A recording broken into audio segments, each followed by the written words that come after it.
Hello, it's my great honor today. It's I'm sitting with Sanjeev Bichandani sir on this episode of I Read This Book. Sanjeev Bichandani sir founded Naukri, InfoEdge, which is now a $10 billion company. He was also the first investor at Policy Bazaar, which is also a $10 billion company. Then he was also the first investor at Zomato, which is a $30 billion company.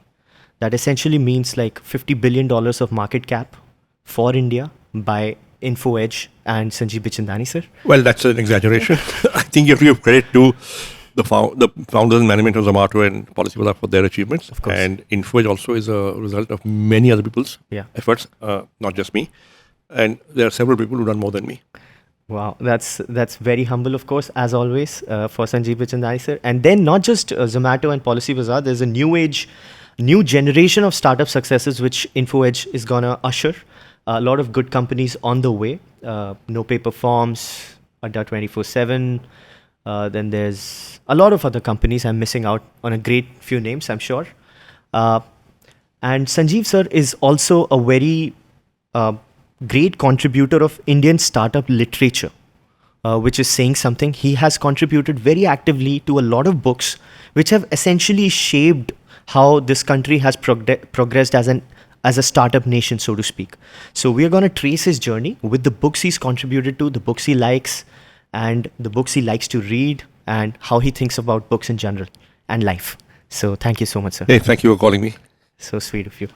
Sir, my first question is, speaking of India, I was recently talking to a very senior and respected investor from India. And you came up and he said, Sanjeev has done very well in India, but if he was in the West or in the US, let's say, he wouldn't have been in tens of billions. He would have been in hundreds of billions. My question to you is, why did you stick to India? Well, look, I mean, you're not chasing billions, you're not chasing valuation. We just want to do good work. Mm-hmm. And I'm in India because I see my future here. I am from here. It never, ever occurred to me to go and live abroad. So right from the beginning, I was very clear, I'm going to be in India. But sir, your family has been out. I mean, your elder brother is in US, I guess? That's right. He's a professor at UCLA. So didn't that influence your decisions in life? Well, no, not really. Or perspectives, let's say?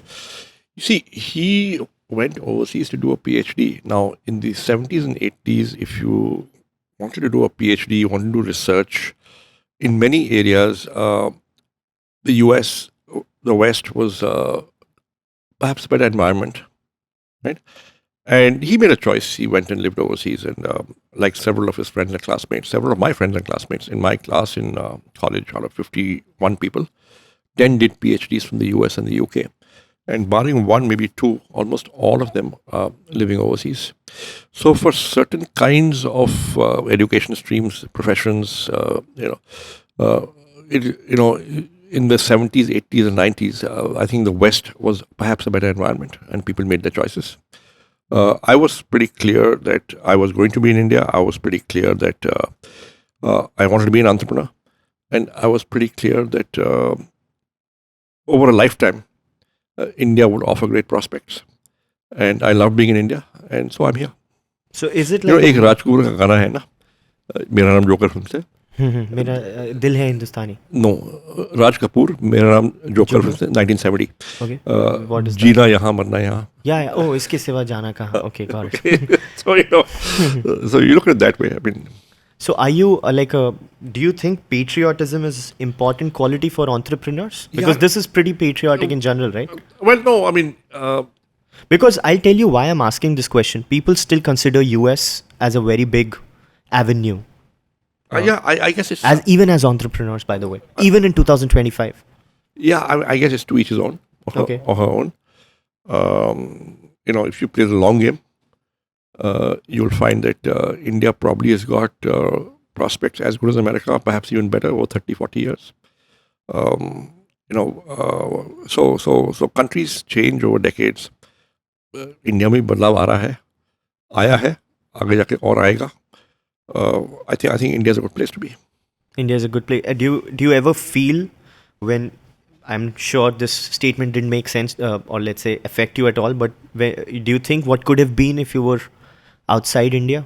Ever come across that thought? No. Looking at Sama sir and other people who've No, been. no, people have done very well Yeah. by going overseas. No question about it. People are talented. People are hardworking. People are, are highly qualified. Mm-hmm. And so, talented, hardworking, highly qualified people will do well in most places they go to. Okay, then why do most affluent, talented people go to West even now? I think there are enough who stay back. Enough who stay back. Yeah, I think Okay. I think we've seen success stories in India, which are way beyond. We might have imagined 30, 40, 50 years ago. Okay. Take a look at Deepinder Goyal of Zomato. Take a look at Yashudaya and Policy Bazaar. Mm-hmm. India offers opportunities which it was not offering 50 years ago. Okay. Okay, in the area of business, enterprise, even R&D now, deep tech. तो India का future है boss और India में future है And sir, बाकी beyond that if somebody chooses to go overseas वो तो personal choice है understood. Sir, how important do you think, or is it important at all, for an entrepreneur to think about the country? Like, is patriotism a force that holds entrepreneurs back, or is it something that made in America, made in Japan, Akio Morita sir, Sam Walton sir? See, very often these are things people say in hindsight. Okay. After somebody has succeeded. Okay. Right. I think people should make individually rational choices.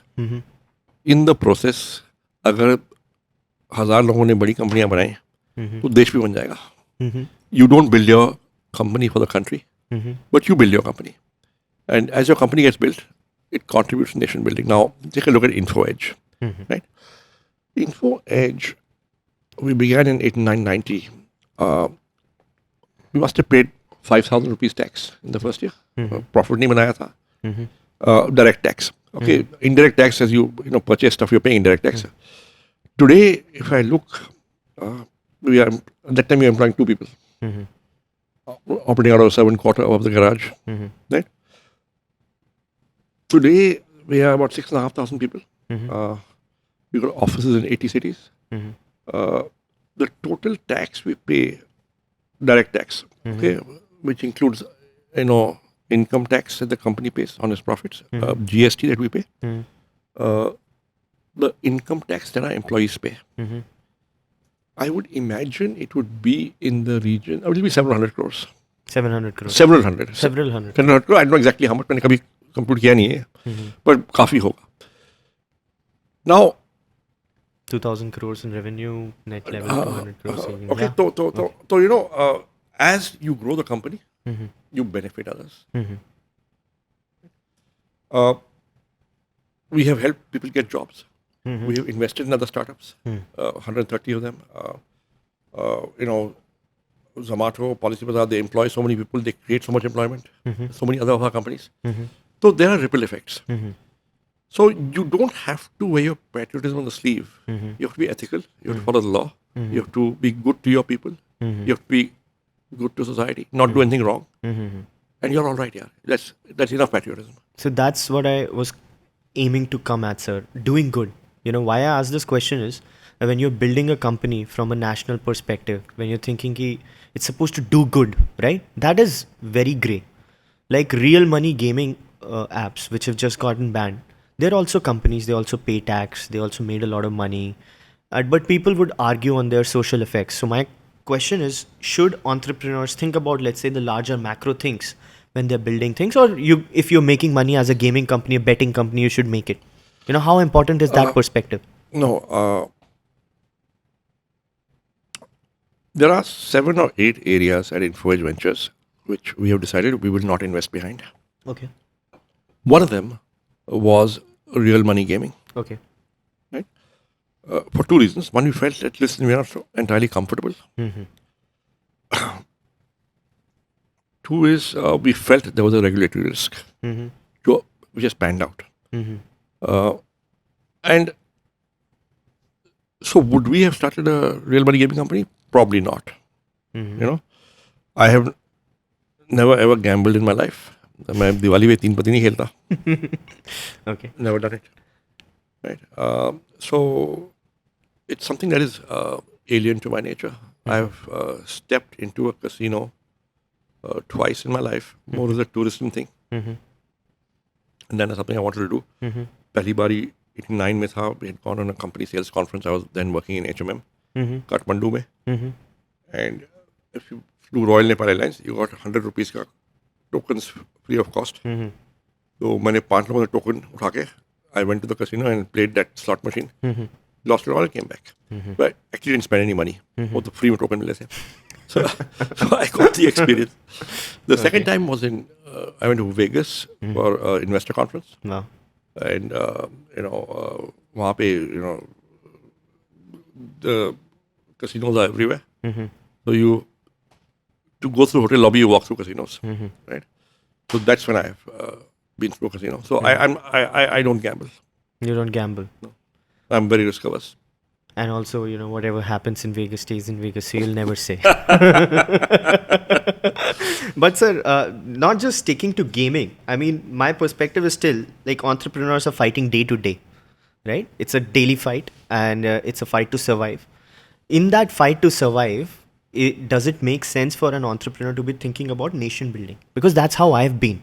I've always thought about how I can contribute. And so on. I've also, every right-thinking Indian thinks about nation building. Okay.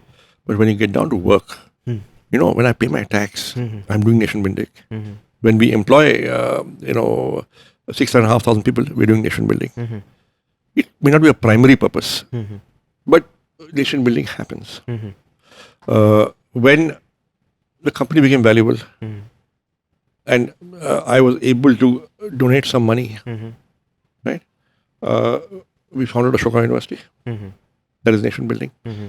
When the company CSR gave money to Plaksha University, Plaksha University was founded also, not just with our money, but with everybody's money. Of course.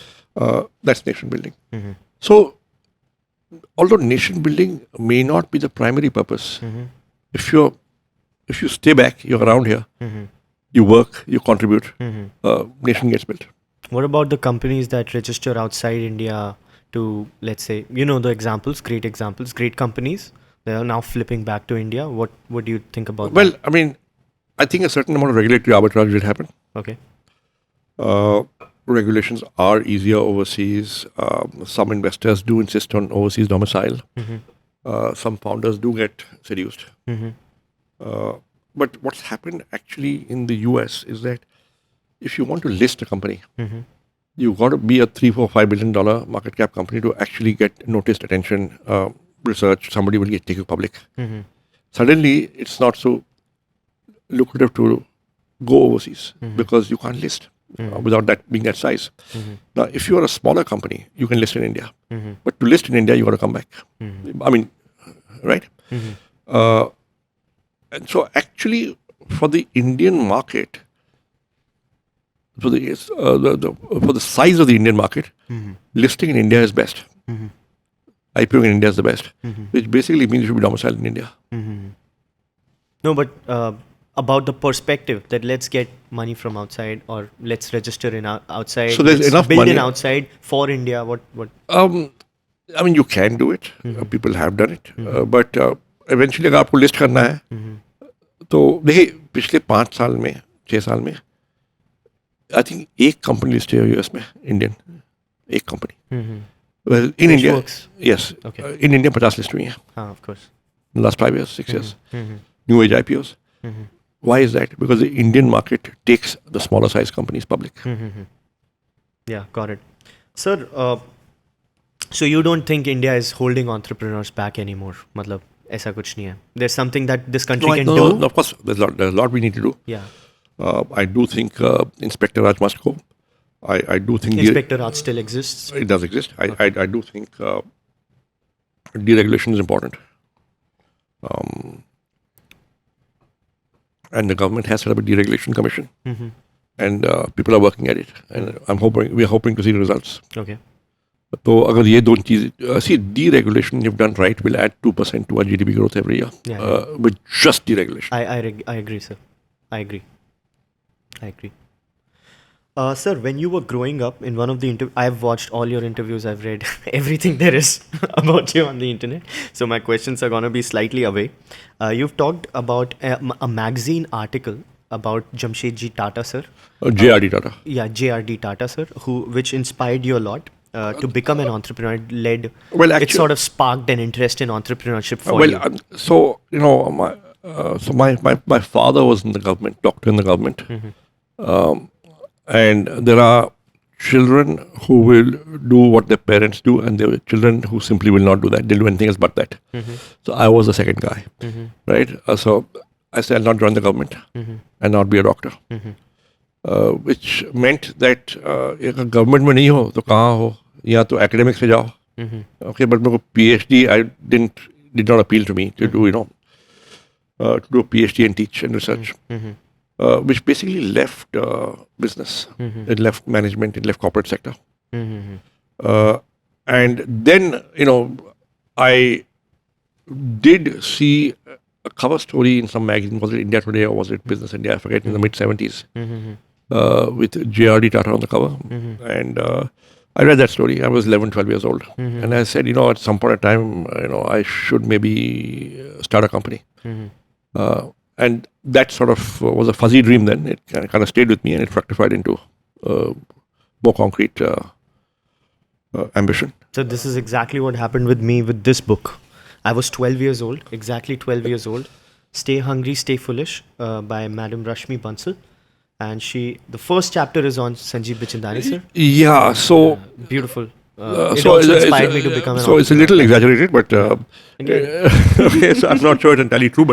But no, I'll tell you what the history of this book. So around 2006 or 7, we just listed the company, and I had gone to IIM Ahmedabad, the Center for Innovation, Incubation, Entrepreneurship, and Professor Rakesh Basant, Sunil Handa, Kunal Upadhyay and I were sitting, and they were telling me that, we have a problem.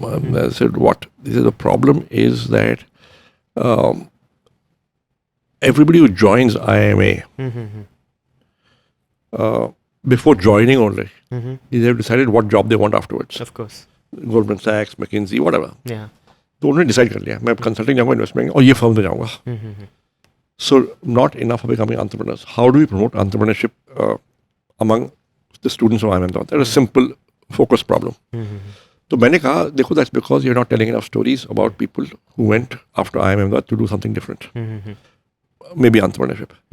Because all your case studies are about professional managers, all your heroes among the alumni who come and give guest lectures, CEOs and CXOs of companies who have executive suits basically. Right. All your,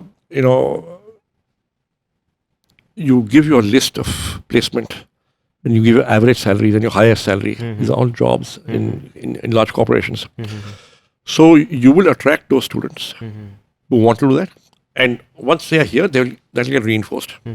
Your case studies about it. I said, how many case studies do you have about startups? So I said, you have to tell stories. So that's when the idea of this book came. Yeah. That we will tell stories of 25 IIMA alumni who went out and became entrepreneurs. And here are their life story. And we'll give this book to every student of IIM Ahmedabad the day he joins. Beautiful. So that's where this idea originated. Rashmi Bansal herself is a founder, entrepreneur, journalist, and also an alumnus of IIM Ahmedabad. So she was contracted to write this book. And she wrote it. She did a good job. And they printed 2,000 copies, thinking, ये 5 batch chalega, because 400 students per batch, so it'll be good enough 5 classes. The book got sold out in 2 weeks. We printed 2,000 more, it got sold out in 2 more weeks. Then they began to print more and more and more. So this book was a runaway sort of bestseller. Yeah. With 7,000-8,000 selling every month. And at that time, only 7,000 was bestseller. Yeah, so 7,000 a month बिकता था. It was in print for several years. Now it's out of print. And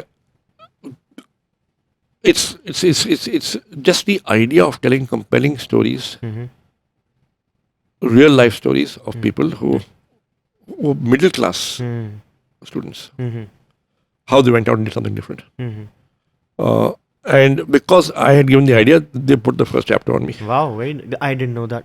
So that's something new that came out finally. This is terrific. We'll come to this book. And they, by coincidence, they launched it on my birthday. There was a conference in Ahmedabad, I think 2008. And it happened to be my birthday, and they launched it on my birthday, When's that, sir? June 29. June 29. Belated happy birthday, sir. Thank you. So we'll come to the book. I have some stories about it. But at that time, so when you were 12 years old, you maybe got impressed with that article or that cover page, as I did with this book. And but growing up, did you have any entrepreneurial heroes in India, or did you look at inspiration from the West, as we all do? Well, actually, I didn't look at inspiration from the West. Most of my people who inspired me are from India because. But that's a 1970s, 80s pre-liberalization, license Raj, on steroids.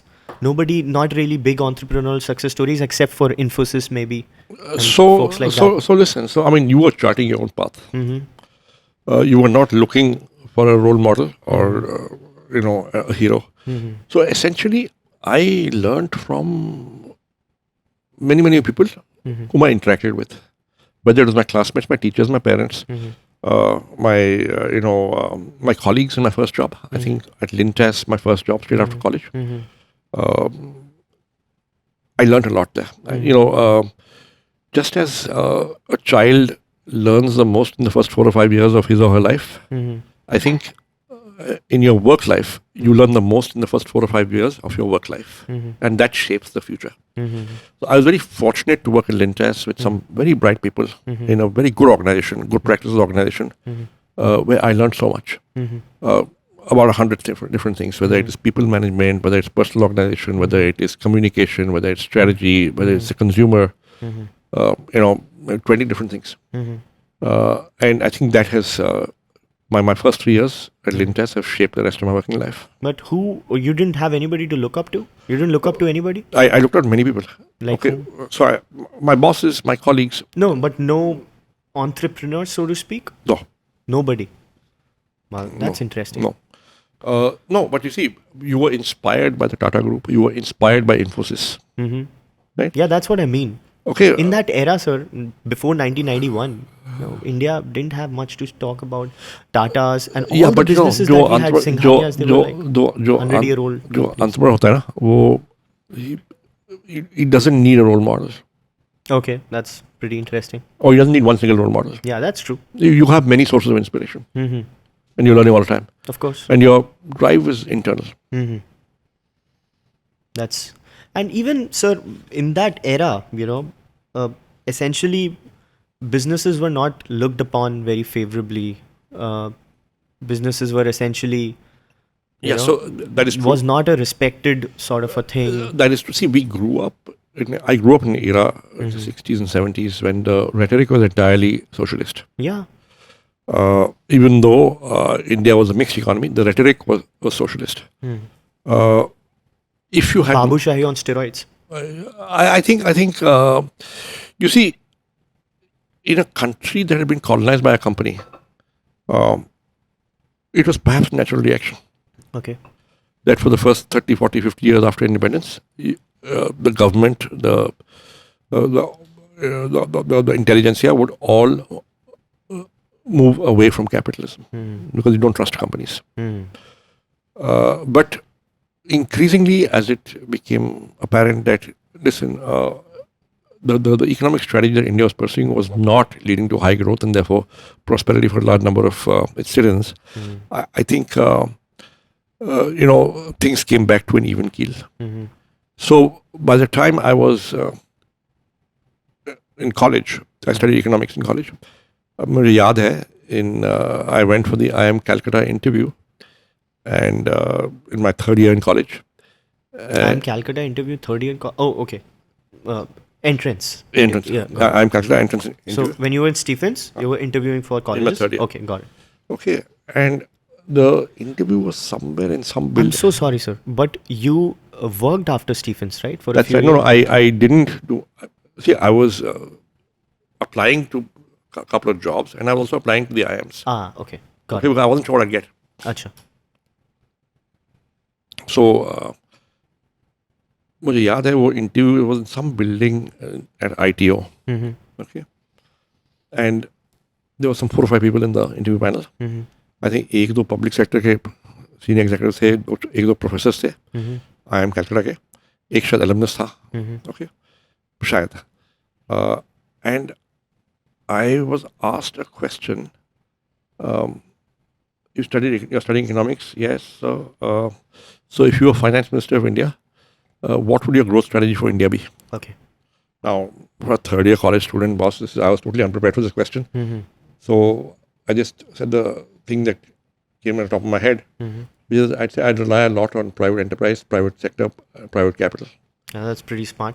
In 83, this is totally contrary to the Narrative.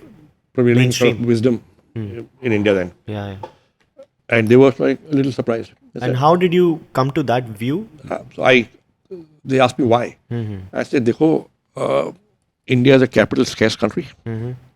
Therefore, you need great return on capital Mm-hmm. because that's a scarce resource. Mm-hmm. The public sector has got third-rate return on capital employed. Mm-hmm. The private sector has got a much better return on capital employed. Therefore, you got to put capital where it gives you better return. Mm-hmm. And therefore, I rely on the private sector. That's a pretty good answer. In hindsight, yes. At that time, it was not Controversial. it was contrary to popular narrative, Mm-hmm. and it was common sense to me. And I had not thought deeply about it Mm-hmm. because I was not expecting this question. Mm-hmm. So they were a little surprised. I said, "Acha." But why do you think public sector may return on capital employed is so low? I said several reasons. Mm-hmm. One of which is political interference, government control, lack of exposure to markets. Therefore you have public sector monopolies, so it doesn't lead to efficiency. Mm-hmm. And you have labor unions, which kind of hold you back. Mm-hmm. So now there, the public sector guys got slightly hazard. So how will you change the labor unions? I say I would ban political affiliations in labor unions. Mm-hmm. So they were like totally aghast. Well, that's pretty solid. They were totally aghast. Mm-hmm. But I got the admission. Mm-hmm.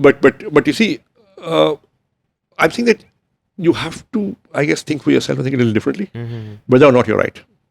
No, but that's amazing. Did but- any reading influence that kind of a perspective of yours? No, I used to read obviously course material, and I used to Oh. read in economics, and I used to discuss with my classmates, and some of the stuff in the papers were pretty obvious that public sector is not the answer Mm-hmm. to everything. Okay, nice. Coming to And by then I was clear I want to be an entrepreneur. So if you want to be an entrepreneur, you are obviously favoring the private sector. what exactly lured you in entrepreneurship? I think the prospect of being Was it the money? Was it not the money so much? because it wasn't glamorous? It wasn't respected. No. It wasn't the money so much. It was two things. One is independence. Mm-hmm. Two is the ability to create. Mm-hmm. So you are free to create, and you're running your own life. Mm. That's pretty interesting, sir. Which brings me to this book, by the way. Once again, great book. In this book, sir, there's a pretty interesting line which is like solid, considering that time, especially 90s. Was it 90s? Late 80s, 90s, where you said you didn't care. This is before Naukri became something. That you didn't care what others thought who wears the pants at home. And you were like, you told ma'am that, after marriage, I'd actually go for entrepreneurship and you'll have to maybe take up the expenses. So that's for that time, it's pretty forward. Well, I mean, there was no choice, right? I wasn't getting a salary. But I'll tell you something. हर एक founder का ना जुगाड़ होता है. So two things happened. One is I had savings of about 66,000 rupees, 68,000 rupees when I quit my job in 1989, 1990. That was roughly 1 year's take-home salary in my job then. 1990, 60,000. 68,000. That's a pretty good salary for that time. No, per annum. Per annum, yeah, of course. 5,500 rupees महीना. So that's pretty good, sir. That was, I was working in a multinational company. Yeah. It was a good salary. Yeah. But okay. So मेरी savings थी 68,000 rupees. But I was at one level I wanted to be an entrepreneur. At another level, I was scared Mm-hmm. because I'm from a government family. Mm-hmm. Nobody's done business in my family. Nobody's taken a risk of this nature. Mm-hmm. And so मैं डरपोक भी था. Mm-hmm. So I said to myself, okay, so I have 1 year's money in the bank. Mm-hmm. Supposing money runs out, what will I do? Mm-hmm. Okay, and business may take time to something may happen, you know. Mm-hmm. So a friend of mine who worked in a I had never ever invested in a stock market in my life. Mm-hmm. So, I've heard the story. so a friend of mine said, you know what? There's this company Bindal Agro. Mm-hmm. सुना है Mm-hmm. कि bonus issue आएगा. Mm-hmm. Now, in those days, there was no SEBI, there was no NSE, there was no electronic stock exchange. It was all manual Yeah. outcry system. There was 17, 18, 20 stock exchanges around the country. Delhi में अलग था, लुधियाना में अलग था, कोयम्बटूर अलग था, बॉम्बे अलग था, कलकत्ता अलग था, अहमदाबाद अलग था. दिल्ली में पहाड़गंज. दिल्ली में उधर था Asif Ali Delhi road. Stock Exchange. Asif Ali Road. Asif Ali That's Road. where my office was. Okay. So price double होगा. So if you buy, I said very good. Let me put all my life savings in Bindal Agro. अगर share price double हो गया तो I'll have 2 years money. Mm-hmm. I mean, post tax 1.5 years money, whatever. Okay, so I went to a friend's father. I went to a friend. His father was a sub broker for a large broker in Delhi Stock Exchange. He took me to his father. I said, Uncle, so I Bindal Agro में bonus issue आएगा. Okay, so he says. So I said, I want to buy I have 68,000 rupees. मैं 2,000 रुपए छोड़ के 66,000 rupees 1 year salary. I'll put in Bindal Agro. Yeah, you had a risk appetite, solid one. Stupidity. Okay. No, but only in hindsight. Stupid only in hindsight. Okay. So tell me, beta, अगर bonus issue आएगा तो why don't you buy on forward? बदले में ले लो forward. Use this 60,000 rupees as margin money. That way will make 10x. I get it. So I said, fantastic, 10x. So I'll have 5 years of money after tax. So I bought 60,000 rupees worth of Bindal Agro forward. Now I learned the hard way that if you are investing on a rumor, उस जमाने rumor ही चलते थे. There was no equity research, nothing. Of course. There was no documentation, no internet, no database. This was pre-Bloomberg era, right? This is 89, 90. 90. So Bloomberg existed. No, but how did I have access to it? Yeah, of course. Yeah. Yeah, of course. Yeah. So, number one, if you're investing in a rumor, the rumor had to be right. Number two, you had better be investing early in the rumor. Right? So, first of all, I was the last guy perhaps to buy. Because the price had already doubled. Because your rumor, 2 महीने चल रहा था market में. Second, rumor turned out to be wrong. Bonus issue did not happen. So the price didn't double, it halved. So after 1 week, a guy calls me up and says, beta, now we are square. Okay, so I lost 66,000 rupees. Okay, so I was there with 2,000 rupees. So I quit my job with 2,000 rupees. And that's how the company was founded, 2,000 rupees. Okay, since then, from 1990 till about 2016, I didn't touch the stock market. As I will only do what I know, and I know how to do my job. But you talk a lot about markets, sir. I mean, in not your market. speeches. Stock markets. No, I don't talk about stock markets. I mean, you refer that how markets influence venture capital money flow, and if markets go up, venture capital. Yeah, all that I can talk about. Yeah. But I'm not a great stock market investor. Of course. वो अलग चीज़ है. So it's not my area of strength. So since then, till about 2016, I didn't touch the stock market. Understood. No, so my question was about how your family took this particular risk or your appetite for risk. No, I think my parents were very supportive. So I think entrepreneurs need very, very supportive families in India because there's no other safety net. Of course. But the second jugaad, so this my first jugaad failed, which is this Bindal Agro stock market. So then I was 2,000 rupees. So I said, what do I do? So मेरा एक दोस्त था in my last job in a company called HMM, Horlicks company. So he was a colleague of mine there, and he was from IIM Calcutta, and he'd been working for about 3 years, and he wanted to quit his job and go for a PhD to the US. So in 1989-90, this MB business school boom hadn't happened. There were only about 10-15 business schools in देश में. So his former IIM Calcutta professor had come to IMT Ghaziabad, which was just a new business school then, as director. So my colleague's name was Prasad Nayak, and Prasad went to his prof and said, listen, I want to go abroad to do my PhD in marketing. So if I have some teaching experience, it'll help me in my application. So can I please get a job as visiting faculty at IMT Ghaziabad? So Prasad was teaching consumer behavior at IMT Ghaziabad. So I went to Prasad and I said, I'm also looking for visiting faculty position. I'll teach on weekends. So can you put me through to IMT Ghaziabad? So yeah, sure. He said, what do you want to teach? I said, I don't know. What is the course that was taught worst last year? So he said, marketing and service industry. I said, why was it taught the worst? He says, because the visiting faculty thi. Halfway through the course, the guy got transferred to Bombay, so the course was not completed. So they're looking for a person, and it was taught badly last year because it wasn't completed. So I said, fine, I'll teach that. Now, I had not studied marketing service industry, not at Ahmedabad, nothing. So I turned up my biodata, and the director's meeting me. He says, this is 1990. You graduated in 89. That's 1.5 years experience. I said, I had 3 years prior experience. So total 5 ho gaya. He says, yeah, but is that enough? Then he says, now he's also desperate to get a faculty for that course. I'm desperate to make some money by teaching on weekends because I've lost all my money in the stock market. And then he says, did Professor Mote teach you? The Mote was a legendary prophet at IIM Ahmedabad. Now, Professor Mote had retired. So he taught us only 2 classes. Not 2 courses, 2 classes in the first 1 week of our joining. And I said, sir, he is retired. He taught us 2 classes in the orientation. Acha, okay.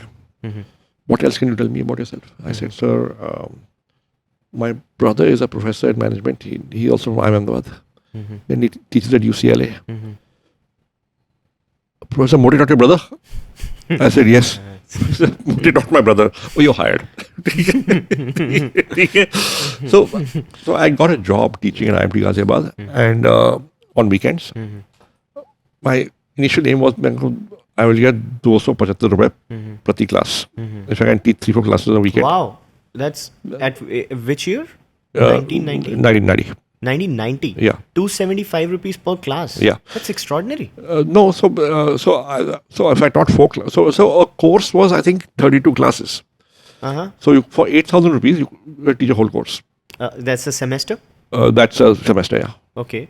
Okay. All right. I think वही था मेरे ख्याल से 275 into 32 about 9,000 रुपए. 32 मतलब एक महीने में 3 classes हो रही हैं essentially. No. 4 महीने तो you basically my aim was if I can make 4,000-5,000 rupees a month by teaching on weekends at IMT Ghaziabad. I wanted to know more business schools in Delhi. I'm more or less Float the boat. That's what I did, and I did that for 7 years, for 92 to 97. 91 to 97. Yeah, that is also a question, sir. Essentially, when the going didn't really fly from the beginning, right? 7 years is It almost never does. Yeah, some people, are lucky, let's say. But the point is, 7 years was a very long time. 7 years is a very, very long time to struggle, essentially. I'm not saying that it was a struggle, that you were like in dire straits, but you had a very creme de la creme kind of a circle, right? Stephens, IIM. So उस ज़माने ना mobile phone थे, ना internet था, ना email था. So तो आपका कोई फ्रेंड सर्कल तो होता होगा. So my friend circle from IIM and college and school had dispersed. Okay, and many of us not really in touch. So वो comparison standard नहीं था. वरना तो आप डिप्रेशन में आ जाते थे. शायद, but you broke out at what 34, 33, 34? No, I was 26. No, you broke out in the sense like when things became huge for you. That was when Naukri. So I would say we raised venture capital when I was 34. Yeah. We broke even when I was 30. No, sorry, we raised venture capital we launched Naukri when I was 34. We raised venture capital when I was 37. And we broke even when I was 40. So I think from 26 to 40, 14 साल थोड़ा वनवास था. 14 साल का वनवास था. Double. Okay. So उस time पे because of lacking communication you weren't under the peer pressure of let's say कम था. giving it up. In my head also, peer pressure is in your head. हाँ. In my head I was sorted out. ऊपर से because I was not in touch, you know. Okay. That's easier said than done because years go by, you know, and I'm in that boat, so I'll tell you how I feel of things. It becomes like all my peers who, like, you know, success means different things for different people, but people who, let's say, fall on the wayside, it's very difficult for those people to survive, essentially because of the perception problem and because of how the society looks at them, how they look at the society, and so on and so forth. It's not easy for so many years to go by and stick to something that's barely paying bills. I think it all depends on what's in your head. Of course. Right. Anything that you did to condition your head, or was just like it's okay, no. it's fine. Books you read, No, cinema you actually, watched, stuff see, like that. I'll tell you what. I had worked 5 years in the corporate sector Yeah. as an employee manager, Mm-hmm. and I was clear I didn't want that life. Okay. So once you're clear you don't want that life, no? Then it's not as if you are yearning for that, and I gave up something great, because in my head I don't want to do that.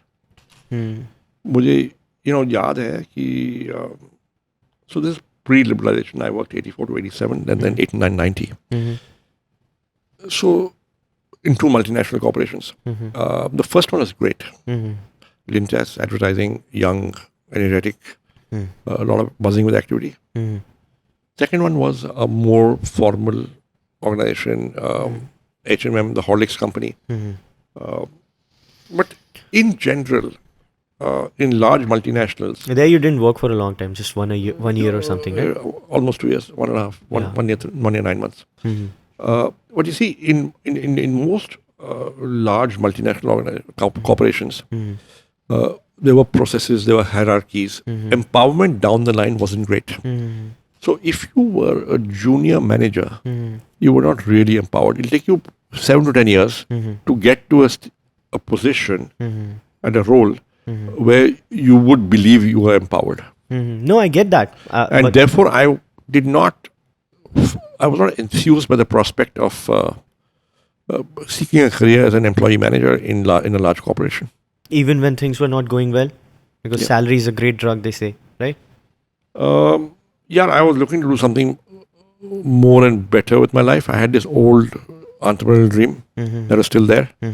I wasn't going to be happy being an employee manager. You know, I used to think, we used to sit in an open hall, the junior marketing team, and I used to think that, so I was 25, and I used to think that, okay, fine, if I stay on here and in 5 years I do a good job, I'll be in that cabin. In 10 years, if I do a good job, I'll be in that cabin. Retirement age was 58. When I'm 58 and I retire, what will I have to show for myself? Yeah, I sold a lot of Horlicks. Maybe I need to do something which has more meaning for me. And I realized that essentially I was becoming a prisoner of my visiting card. And I was becoming a prisoner of, a few material things which I felt were not the real thing I wanted. So, because my car is 1 foot longer than yours, I'm doing better than you. Because my house has 1 extra bedroom, I'm doing better than you. Because I live in this neighborhood and not that neighborhood 2 kilometers away, I'm doing better than you. And somehow I did not find meaning in that. So I said, "Mujhe karna hai." And so then I didn't know kya karna hai. I didn't have any big idea. But I said, I don't want this. I want independence. And and your family was cool, because a lot of families will be like, yaar, nahi ban raha hai to kuch kar lo yaar. No, I was okay. They were okay. I mean, nobody put pressure on me. I was fortunate. Touch wood. Great. Yeah. So I think the quest for independence, the quest for doing something different, the quest for trying to create something, That's what was driving me. I had no big idea. The big idea came later. Of course, of course. And that's beautiful, sir. Which is a very good segue to the next question I had. When you have big ideas, it's from How I Almost Blew It, which sir contributed to. Beautiful chapter, by the way. Beautiful book, which nobody can read anymore because it's out of print. And rest in peace, Siddharth sir is no more. Great book. In this book, sir, you've mentioned that the best thing that perhaps happened to Naukri was Jobs Ahead implosion, where Jobs Ahead got like basically failed merger with Monster. No, I think we got which lucky. is- We got lucky in Yeah. several ways. I think first time we got lucky was see we launched Naukri in '97 and we bootstrapped for 3 years and raised venture capital in April 2000. So around mid '99, I began to get offers from venture capitalists saying we want to invest in your company, and we said no. We are quite happy running a small company. We don't want to complicate our lives with a complex agreement with people on the board and so on and so forth. I don't want to be accountable. That same old quest for independence. किसने पैसे डाले हैं तो I will be accountable. Then you give me a target. I set my own targets. I don't want to take on a target somebody else set for me.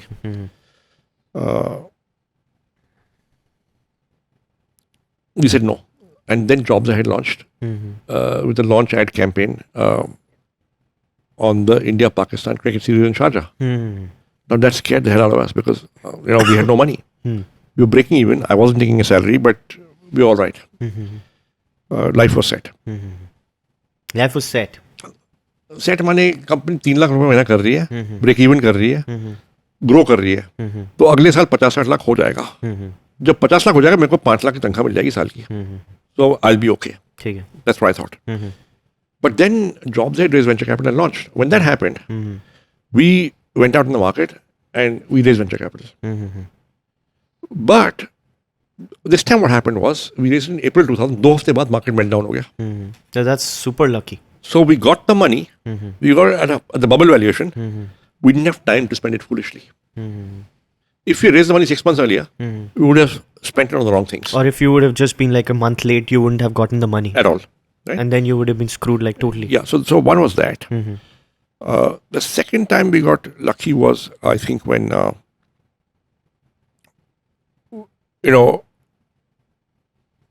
meltdown हो गया था. Jobs Ahead downsized. And we invested in a sales team that year. We actually grew the headcount. We took a risk, we grew the headcount. I think that was a good call. Because increasing the sales team is what saved the company. I think the third thing that happened was that in 2004 or was it 5, Monster came from the US and bought Jobs Ahead. Now, Jobs Ahead was a really good product, really good database, good sales team. So good technology, good product, good sales team. Now, when a global large corporation takes over a small Indian corporation, they essentially don't value what the Indian corporation has built very often. So they let go of the sales guys who were the best. They promoted the Monster brand, not the Jobs Ahead brand, because it's a global brand.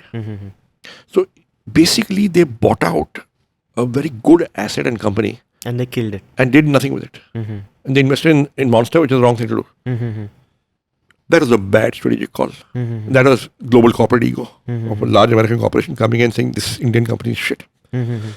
Which they acquired for money. Which they paid money for, and I don't know why they bought it if they're not going to invest behind it. Yeah. Okay. So to me, so to us, that was a lucky break. Because if they'd invested behind Monster instead of Jobs Ahead, we were toast. Yeah. I mean, Jobs Ahead instead of Monster, we were toast. Yeah. Right? They didn't do that. So that was a misstep on the part of Monster management, I'd say. Because Jobs Ahead was a good team, good product, good engineering. Yeah. Yeah. Okay. So we've been lucky, Yeah, this is what Mr. Nitin Kamath says. Great person, of course, and great line where he said outcomes in businesses are mostly driven by luck. And being I at the wouldn't right say mostly. I would say to some extent. You also have to be lucky. You can't just make it on luck, but you also it's useful to be lucky. But I was taking a session for the senior management of Yum Brands, KFC, about 8-10 years ago, 12 years ago. A friend of mine from college was the India country manager, and he'd invited me to give a talk to his senior team. I was telling the story of Naukri, and one of the things I said was that we also got lucky. Mm-hmm. So he interjected. He said, let's discuss luck. Mm-hmm. And he told his team. He said, look, luck is about being at the right place at the right time. With having the right people and the right capital. Right place, right time, doing the right thing. Yeah. Right. All things right. Yeah. Okay. So he says, but if you're in enough places, enough times, sooner or later, you will be in the right place at the right time. So the important thing is to keep trying and persevere. Okay. And you will get lucky sooner or later. So we kept at it. Right? It took us 14 years to get lucky. We got lucky. It's but still, sir, your perspective is more the man against the machine or man against the world kind of a narrative of success, right? Where people are generally now beginning to realize that it's just more than that. It's probably a lot of things that are beyond your control. Stars have to align and so on and so forth. What do you think about that? That's probably true, but like Naren, my friend who was at KFC, said that if you are in enough places, enough times, sooner or later, you'll be at the right place at the right time. The stars will align sometime. Okay, that's interesting. This is also something related to. This is something that Sir has discussed in this particular book as well, where they've drawn from Sir's experience and wisdom that luck. I believe in the, of course, because you've got to keep yourself motivated where you're more than just a lottery ticket. You have to consider yourself more than just a lottery ticket.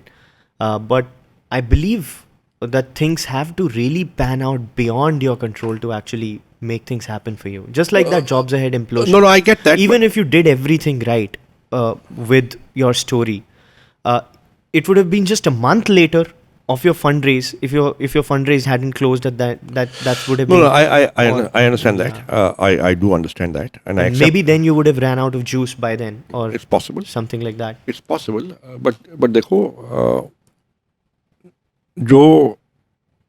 All I'm saying is that so long as you persist, so long as you persevere, sooner or later the luck will turn your way. And you're certain of that. That's the laws of probability align. Will ensure that. Boss, if you're really lucky, you'll get lucky in 5 years. Yeah. If you're really unlucky, you'll get lucky in 15 years. And if you're moderately lucky, you'll get lucky in 10 years. ठीक है, but कभी ना कभी luck favour करेगा आपको, but आप कोशिश करते रहो. Got it.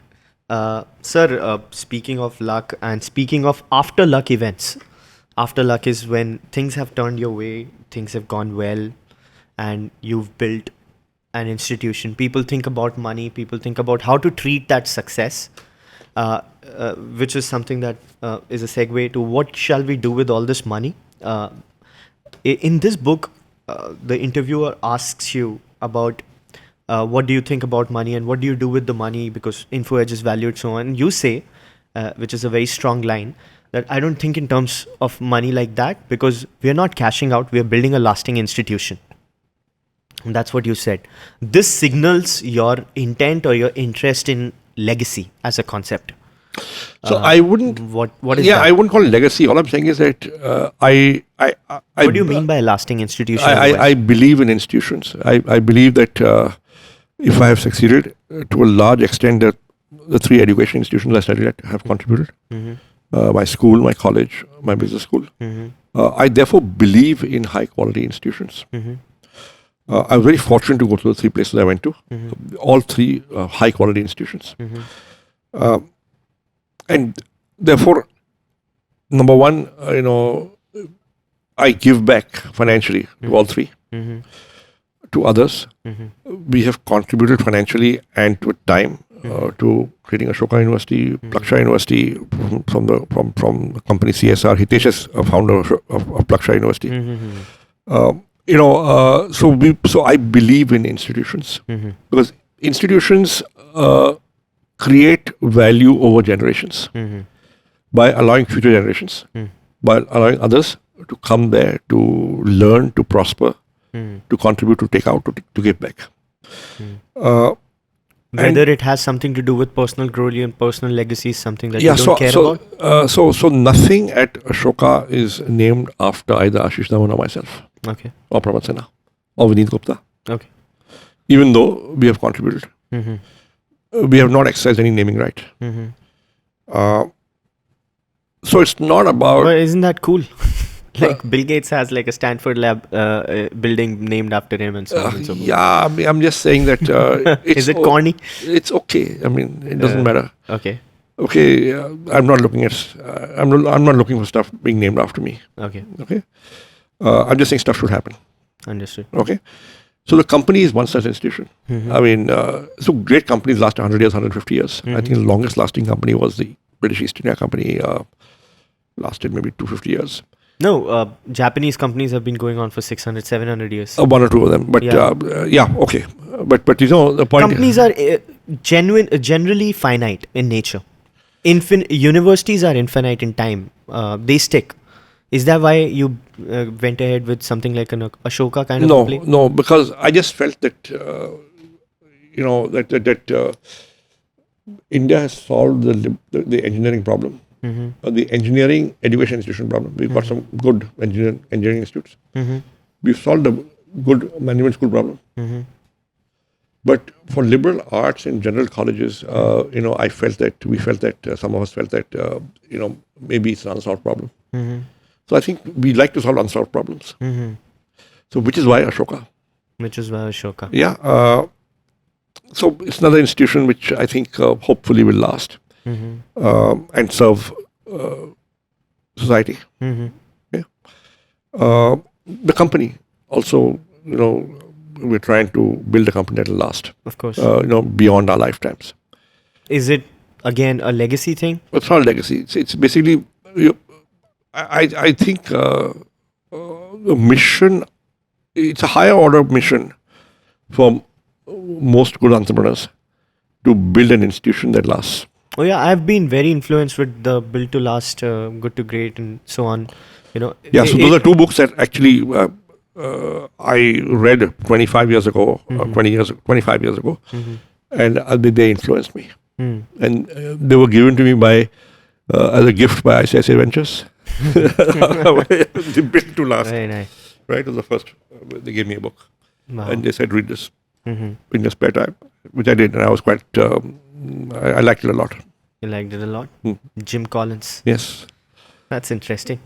Sir, you've made not just your institution, you've also invested in a lot of companies, of course.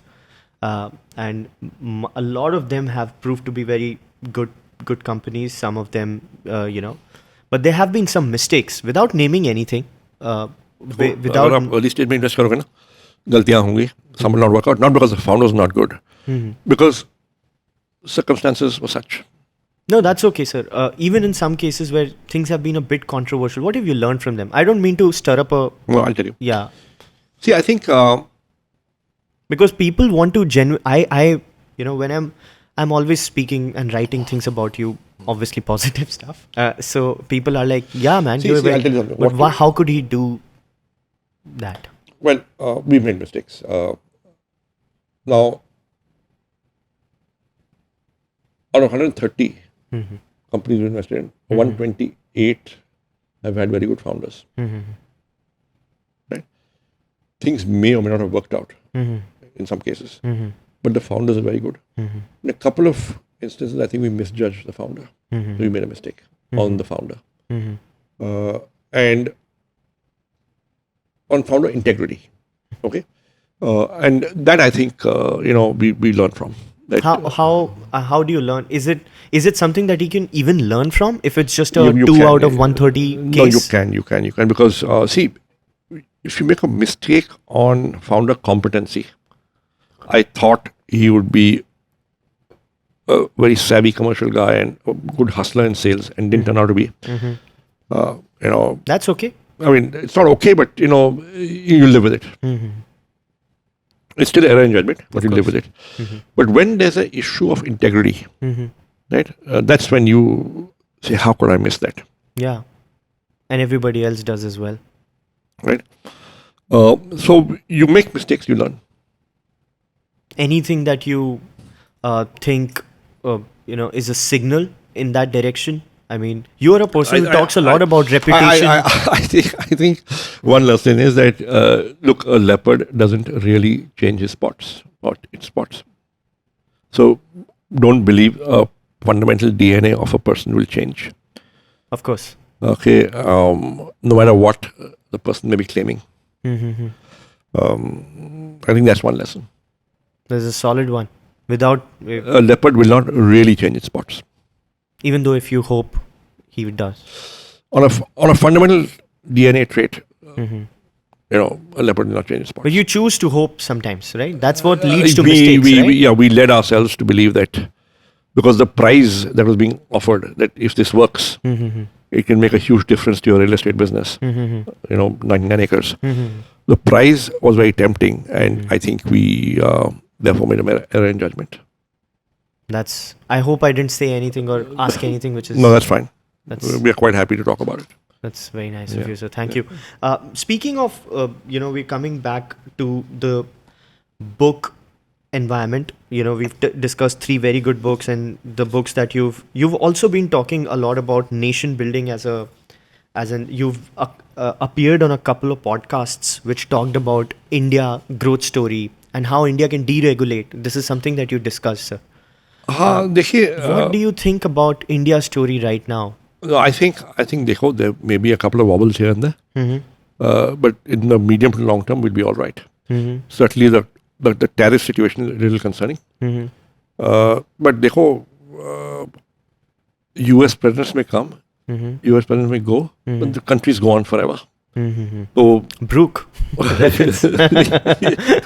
yes, क्या बात है? yeah, that's right. I did that poem. I think class 6 or class 8, 7. I Yeah, think. very good poem. Very good poem. Yeah. I come from haunts of coot and hern. Yeah. I make a sudden sallow. Something. Men may come and men may go, but I go on forever. Yes. That's the end. That's the last Yeah, 4 lines. yeah. The last 2 lines. Yes. I think Lord Tennyson, right? Was it? Alfred Lord Tennyson. I guess. Yeah. Or was it Robert Louis Stevenson? I forget. I think that's Tennyson. Tennyson. I think. Yeah. Let's check. Let's check. 1 second. Let me just check. Brooke, or was it Percy Bysshe Shelley? No, it wasn't Shelley. It wasn't Shelley. It wasn't Shelley. The Brooke. The Brook. I'll just check it. Let me get the Wi-Fi back. Tennyson ना. Tennyson was Rime of Ancient Mariner also. पता नहीं, मेरे को याद नहीं है. Yeah, missing out. देखो, 1 minute क्या है? R.L. Stevenson, I guess. Yeah, that was the writer of this poem. The Brook. I think it's Lord Tennyson. Lord Tennyson? I think it's a Brook. R.L. Stevenson? Lord Tennyson. Oh, so you're right. The Brook. I come from haunts of coot and hern. I make a sudden sally. And sparkle out among the fern to Bikadana Valley. मुझे याद है class 6 में गया था मैं. Yeah. For men may come and men may go, but I go on forever. So this too shall pass. This too shall pass. Yeah. I also, this and El Dorado have been very Bailey Giddide, the Gallant Knight and Sunshine and Shadow had journeyed long singing a song in search for El Dorado. So these 2 poems actually. So you believe the country, speaking of the country and also the technological trend that is AI, sir, a lot of action. That's a huge, that's a very significant force right now. It's as significant as the invention of the internet. It's as transformative as that, and it is twice as fast, maybe 10 times as fast. So AI is moving very rapidly. Do you think it's going to kill jobs? So, look, it'll make some jobs automated and redundant. The question is, do the people have to be redundant, or can they reskill themselves? So, to each individual out there who's worried, about his or her job, I would say master AI. Learn to use AI tools. If you learn to use AI tools, you will be safe whether or not the current job you're doing is safe. No, but the branch get cut, right? That's okay. You can go and find another tree. Huh? There are enough trees. You So think? the branch may get cut, but you're not a branch or a leaf. You're a bird. Wow, that's a good analogy. Nicely said. But I think it's. I sometimes feel it's slightly more scary than that because of what. देखो नहीं देखो हमेशा जो नई technology आई है हाँ हाँ. Disruption हुआ है. बट सर कोई but- भी नई but- टेक्नोलॉजी ने AGI क्लेम नहीं किया था ना, सुपर इंटेलिजेंस क्लेम नहीं किया था, और विश भी नहीं किया था उस डायरेक्शन में, राइट? यार Nobody claimed to actually compete with the human mind and defeat it. इससे पहले जब फैक्ट्री आई, फायर आई, कुछ भी कह लो. then you see each new situation is different. No two ways about it. Okay. But जब मेरे को याद है 1985 में मैं 21-22 साल का था. My first job, fresh out of college. तो राजीव गांधी की सरकार थी और that government said we are going to get computers into banks. So nationalized bank थे. Now the All India Bank Employees Association was the most powerful union in the country. Immediate chaos. Computers in banks. How dare you? That means the jobs will go. No jobs went. Productivity improved. So I'm not saying that the situation is exactly the same. Will there be some jobs made redundant? Possibly so. But can you reskill yourself to get on top of it? See, AI is happening. Now, if you don't do it, it'll be done to you. So it's better you do AI than AI gets done to you. Of course. So as an individual, learn to master a few AI tools. They're easy to use. If you do that, you will improve your own productivity. And मैं एक उदाहरण देता हूँ. I finished my business school in 89 and I joined HMM, the Horlicks company. And there was one computer in the department, marketing department at that time, for general use. 10-15 लोग थे. Now, I was the newest, just out of business school. Because I was the newest, see, PCs had just come into the business schools, into the IIMs, with my batch, maybe 1 year senior to me, right? Which means that none of the people there who were from earlier business school batches knew how to use a PC. So I was the only guy there who knew how to use a PC. Okay, that is a skill, unique skill. So I became the go-to guy. मेरा ये कर दे, ये presentation बना दे, you know, and suddenly I was in great demand. So if you acquire a skill that others don't have just yet, believe me, your job will be safe and you will be safe. Great. That's and the tree thing, very metaphoric, very nice. You're not a branch, you're a bird. आप which is- पत्ता नहीं हो, आप पक्षी हो. पत्ता नहीं हो पक्षी. That's pretty. So what are you reading these days? Yeah, What can people okay. read So I'll tell these you. days? See, I have got a ton of books. Yes. I haven't read most of them. I keep acquiring books. पढ़ूंगा. I, in the last 5-7 years, Do you think reading even makes sense now I think in this day and age? No, it does, because you read, you ponder, you reflect, you give it time. Your mind goes here, your mind goes there. People watch podcasts all the time, reels So and do I. stuff. So do I. But that's a quick fix that doesn't allow you to reflect. It's move on to next. Swipe up. I think reading is good. I think reading books is good. Now, About your reading. my reading. So listen. So some of the stuff is here. For example, I just bought this book. This is my latest book. The Rhetoric Case book.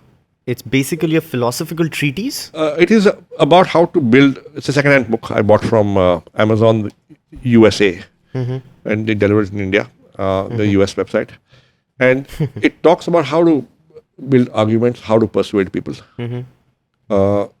It's not a read which will pick up one sentence and then not put down.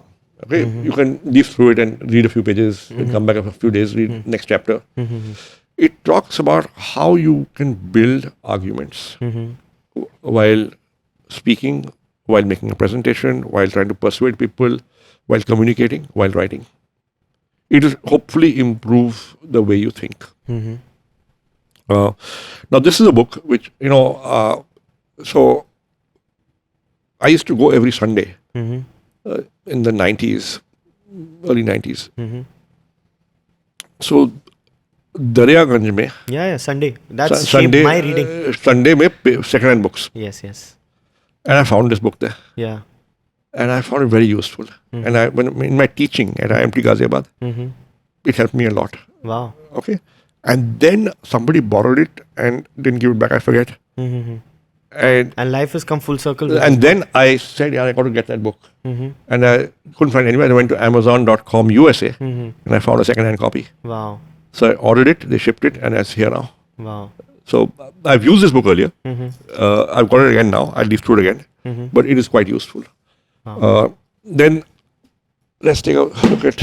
I'm very interested in Indian history. I'm very interested in world history. And this is World history.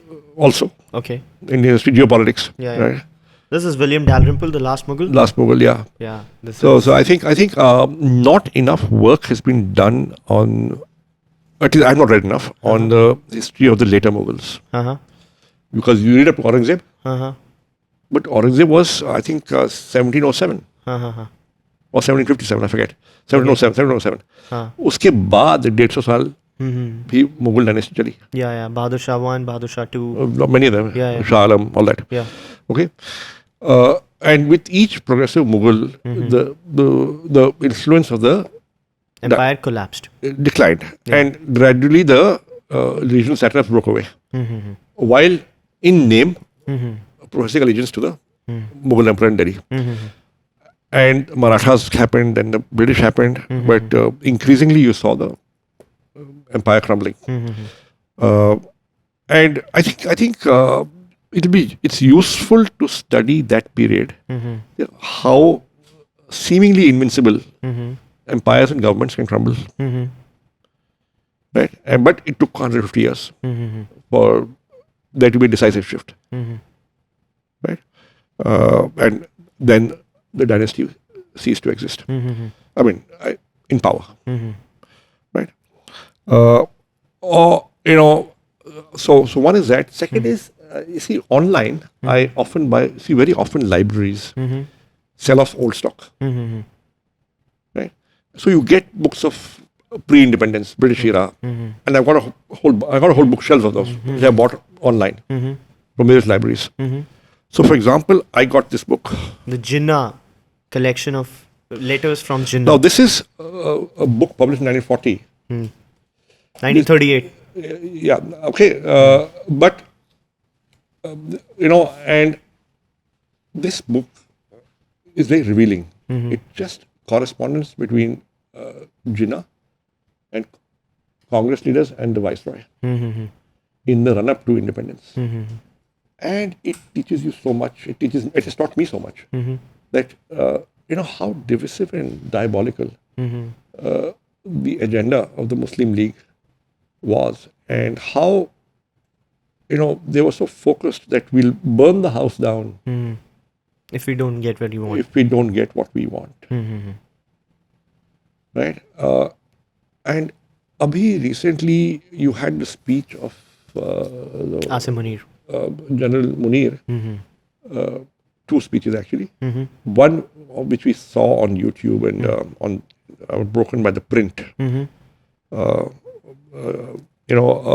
Of the talk he gave inside Pakistan, Mhm. where he talks about two-nation theory Yeah, and yeah, yeah. how we are the only two countries in the world which have been, okay. And the second, which happened in Florida, Mm-hmm. I think a week, 10 days back, where he said, if we are threatened, we take down half the world. Yeah. That's exactly what Jinnah threatened. Mm-hmm. Direct Action Day, and there's no, if you want independence, Mm-hmm. then divide the country. Mm-hmm. Otherwise, you'll destroy the country. Mm-hmm. Yeah. So you're interested in those eras. Are you? Sir, So yeah, because see, stuff like this must not be allowed to be repeated, I and understand. we have to learn from it. I understand. Do you think books will survive, sir, in times to come? I think so. You think so? They will survive. Do you ever consider writing a book yourself? I have thought about it. People have told me I'm very lazy. Actually, yeah. Uh-huh. I do believe I have at least one book inside me, Yeah. But- Everybody has one book inside you. I think you have more, sir. but I'm quite lazy actually. Yeah. कर लूँगा कभी समय आने पे. But this is a trilogy of books that you really like? Tinker Tailor Soldier Spy, Le Carré. Uh, And I must have read this trilogy about a dozen times. yeah. Oh, really? You see, They have a great movie on this, by the way. Tinker Tailor Soldier Spy is also a very good movie. Well, actually, there's a movie, but before that, there was a BBC show in the 79-80, Yeah. 6-part series, and I think that is better, starting with Alec Guinness. But this, these books. The thing about Le Carré is that every time I read it, I discover something new which I'd missed out the previous time. Ah. So the building of character, the layers in the plot is multi-layered. I think अगर किताब लिखो तो fiction लिखो तो ऐसे ही लिखो. ऐसे ही लिखो. और non-fiction लिखो तो? Non-fiction तो ऐसे ही लिखो. Well said. Well, you see, this trilogy is based on real life events. Yeah, of course, of course. The All fiction is inspired by life, right? The Cambridge Five, the Russian spies inside British intelligence. Yes. So it's loosely based on that. Yeah. Espionage. Yeah. Nice. Okay. And it's I think he's definitely one of the finest writers of. Any new age writer that you like also? Like somebody new you discovered? Yeah. So I loved the Harry Potter series. Oh, okay. Legend. She's a legend. Yeah. Yeah. I love that. Very nice, sir. This is beautiful. I thank you so much. Thank you. I hopefully said or asked you questions which you've not encountered before. That was the hope, to get something. Thank you for coming. So much, Thank sir. you for This coming. was very, very sweet of you. With this, we come to the end of this episode. Thank you so much for joining, and see you. Bye.